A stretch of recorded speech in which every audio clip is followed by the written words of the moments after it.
কত আর বয়স তখন, 6 কি 7 বছর হবে। তবুও চোখ বুজলে সব চোখের ওপারে দেখতে পাচ্ছি। মামাবাড়ি যাচ্ছিলাম, অনেক দূর, যশোরের সীমানা ছাড়িয়ে। শুকনোকালে আগাগোড়া হাঁটা পথ, বর্ষাকালে নৌকো। রাত থাকতে বেরোলে একটা গোটা দিন গোটা রাত, তারপরেও বেলা দুপুর। আমি হবার পরে মার আর যাওয়া হয়নি। দিদিমা বারবার খবর পাঠাচ্ছেন। মা বললেন, চল দিদাকে দেখে আসবি, বয়স হয়েছে, কবে চলে যান। আমি তো ভীষণ খুশি। পূজার ঠিক পরে খাল বিল নদীনালা ধানক্ষেত সব জলে ভর্তি। আকাশ পরিষ্কার, বেরোবার পক্ষে সবচেয়ে ভালো সময়। ঘরের নৌকো, মাঝি নটবর সারা বছরের লোক। অন্য সময়ে ক্ষেত খামারে কাজ করে, বর্ষার দিনে নৌকা চালায়। সঙ্গে রইলেন সেজদা। কলকাতায় কলেজে পড়েন, লম্বা ছুটিতে বাড়ি এসেছেন। নটবর মানুষটা একটু নড়বড়ে, হুঁকো নিয়ে বসলে আর উঠতে চায় না। তার উপরে বয়স হয়েছে, চোখেও দেখে কম। সেজদা তাকে বারবার হুঁশিয়ার করে দিলেন, হাত চালিয়ে যেও, নিজাম কাদির বিলটা যাতে সন্ধ্যার আগেই পার হয়ে যেতে পারো। নটবর ভরসা দিল, আপনি ভাববেন না কর্তা, সন্ধ্যা হবে কেন, দুপুর নাগাদ বিলটা ঠিক পাড়িয়ে দিয়ে ফেলবো। নিজাম কাদির বিলের কথা আমি মার মুখে আগেই শুনেছি। ওখানে নাকি কি সব ভয় আছে। রাতের বেলায় পার হতে গেলে মাঝিদের দিক ভুল হয়ে যায়। সারা রাত ঘুরে বেড়ায়, অনেক সময়ে ওপারে আর পৌঁছতে পারে না। শোনা যায় এমনি করে কত লোক মারা গেছে। কি যে কি হয় তা কেউ বলতে পারে না। তবে সাহস করে কোনো নৌকোই সন্ধ্যার পর বিলের পথ ধরে না। নটবরের আর একটা গুণ আছে, বেশ খেতে পারে এবং ভালো মন্দ খাবারের দিকে ভীষণ লোভ। একটা বড় খালের ভেতর দিয়ে নৌকা চলছিল, খানিকটা পরপর ভেসাল। দুটো বিশাল লম্বা বাঁশ যেন পা ফাঁক করে পড়ে আছে জলের মধ্যে, তলায় জাল বাঁধা। বাঁশ দুটোর একদিকে একটার সঙ্গে আর একটা গাঁথা।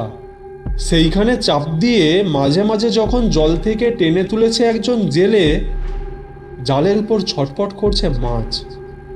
রায়েক, সরপুঁটি, পাবদা, শোল, পোনার বাচ্চা, আরও কত কি। দেখে দেখে নটবরের জিভে জল এসে গেল। রান্নার সরঞ্জাম সঙ্গেই আছে। দুপুরের দিকে কোথাও নৌকো বেঁধে তোলা উনুনে দুটো খিচুড়ি ফুটিয়ে নেবেন, এই ছিল মায়ের প্ল্যান। নটবর বলল, কি রকম বড় বড় রায়েক দেখছেন মাঠায় রেন। মা বুঝলেন তার মনের কথা, হেসে বললেন, মাছ কুটবার মোটি যে আনিনি।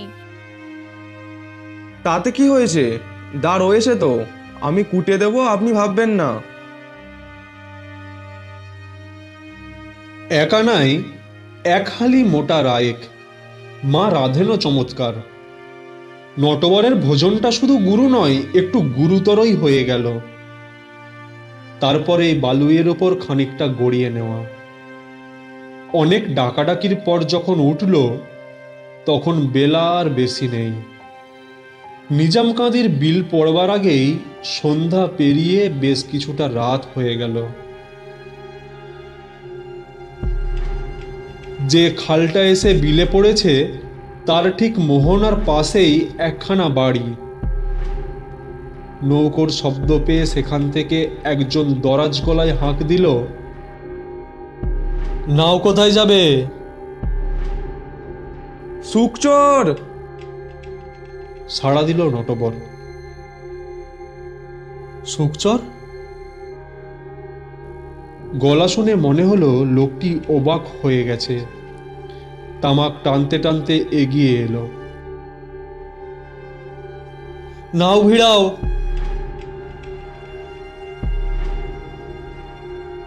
সুখচরে কোন বাড়ি যাবে তা জিজ্ঞাসা করতেই বেরিয়ে গেল, এরা আমাদের খুব অনুগত লোক, আমাদের না নামিয়ে ছাড়বে না।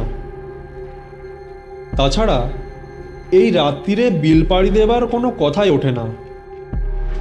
রাতটা তাদের কুঁড়ে ঘরে কাটিয়ে যেতে হবে, যাতে তারা নমশূদ্র আর আমরা বামুন। রেঁধে তো আর খাওয়াতে পারবেন না।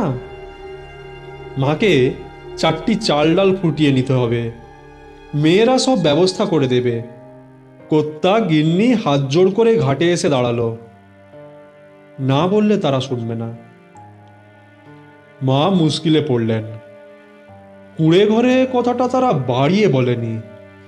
ছোট্ট একখানা পাটকাঠির বেড়া দেওয়া খড়ের দোচালা, সামনে খোলা বারান্দা আর ওদিকে একচালা গোয়াল, তার মধ্যে 3-4টে গরু। সামনে এক চিলতে উঠোন। এর মধ্যে কোথায় উঠবো আমরা? তবু মাকে নামতে হলো। বারান্দায় একটা খেজুরের চাটাই বিছিয়ে দিল তাকে। হঠাৎ শুনতে পেলেন ঘরের মধ্যে ফিসফিস করে বলছে বউটি, চাল যা আছে কুলোবে না, তাড়াতাড়ি কোনো বাড়ি থেকে 4টি খানেক ধার করে আনো।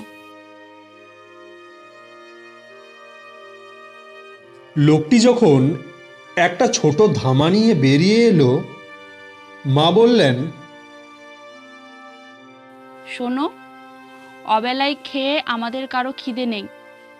তাছাড়া এত রাত্রিরে রান্না করা অনেক হাঙ্গামা। আমাদের সঙ্গে চিড়েমুছি খইটই আছে, তাতেই হয়ে যাবে।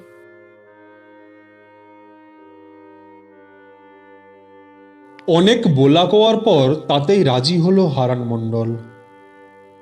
কিন্তু শুধু চিড়েমুড়ি খাওয়া যায় নাকি? গোয়ালে দুধেলা গাই ছিল, 2বার কথা সকালে, কিন্তু মণ্ডলের বউ তখনই দুয়ে আনলো খানিকটা। উঠোনের কোণে উনুনে মাকে সেটা ফুটিয়ে নিতে হলো। কোন বাড়ি থেকে এক ছড়া মত্তমান কোলাও জোগাড় করে ফেললো হারান। ফলারটা আমাদের বেশ ভালোই জমলো। কিন্তু তারপর সেজদা বললেন, ওখানে থাকা অসম্ভব। ভীষণ মশা আর পচা গন্ধে বর্ষার জল নেমে গেছে। চারিদিকে দাম জঙ্গল পচতে শুরু করেছে। ঘন্টাখানে কি টেকা যাচ্ছে না, তার ওপর সারা রাত। তাছাড়া শোয়া যাবে কোথায়? ওদের ঘরদুয়ারের তো এই অবস্থা। 3টি ছেলেপেলে নিয়ে ওদেরই কুলোয় না। কিন্তু ওদিকে যে আবার নিজামকাদির বিল। সেজদা কলকাতার কলেজে পড়া ছেলে, ওসব একেবারে হেসে উড়িয়ে দিলেন। বললেন, ভয়টা কিসের? এমন চমৎকার চাঁদনি রাত, মেঘ নেই, বৃষ্টি নেই, ঠান্ডা বিল। রাত পোয়াবার আগে আমরা পৌঁছে যাব।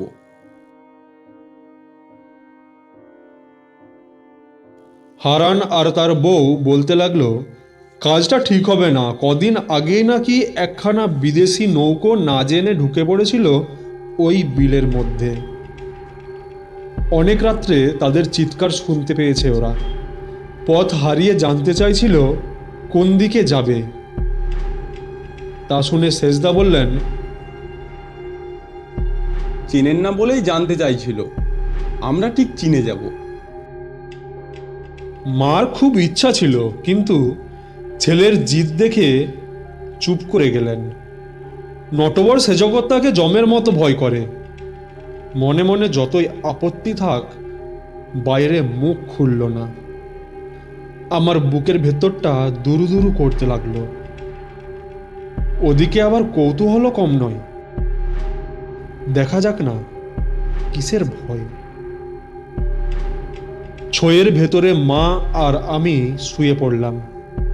বাইরে পাটাতনের উপর শতরঞ্জি বিছিয়ে সেজদাও একটু গড়িয়ে নেবার ব্যবস্থা করলেন।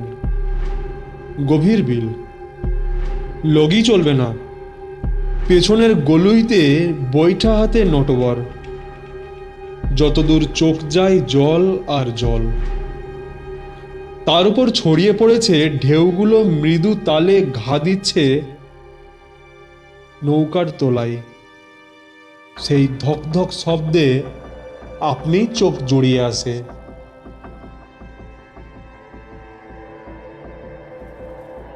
কত রাত তা জানি না, হঠাৎ ঘুম ভেঙে গেল সেজদার হাঁক ডাকে।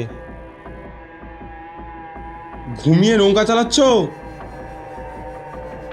নটবর মিনমিন করে বলল, আজ্ঞে না কর্তা, একটু ঝিমুনি এসেছিল। ঝিমুনি এসেছিল? চোখে জল দিয়ে নাও।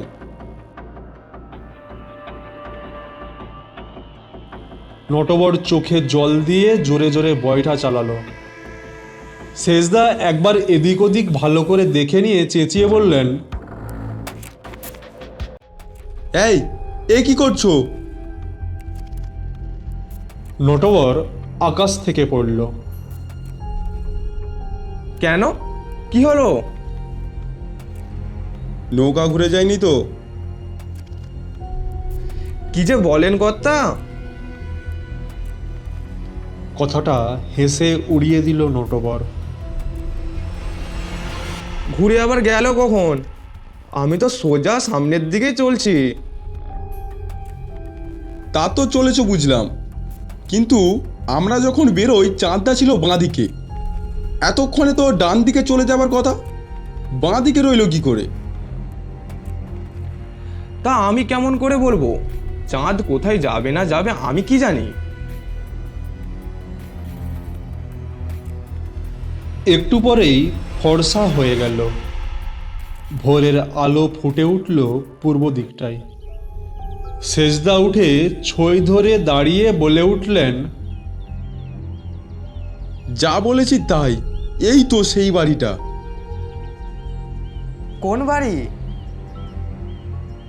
এই যে কি মণ্ডল, যেখানে আমরা উঠেছিলাম সন্ধ্যার পর। মা ছইয়ের ভেতর থেকে উকি মেরে বললেন, ও মা, তাই তো।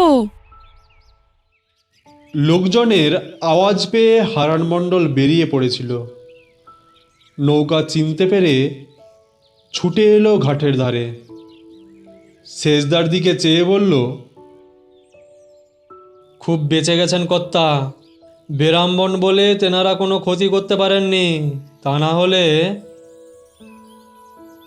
বাকিটা মনে করেই তার গায়ে কাঁটা দিয়ে উঠল। চোখ বুজে দুহাত ঠেকালো তার কপালে।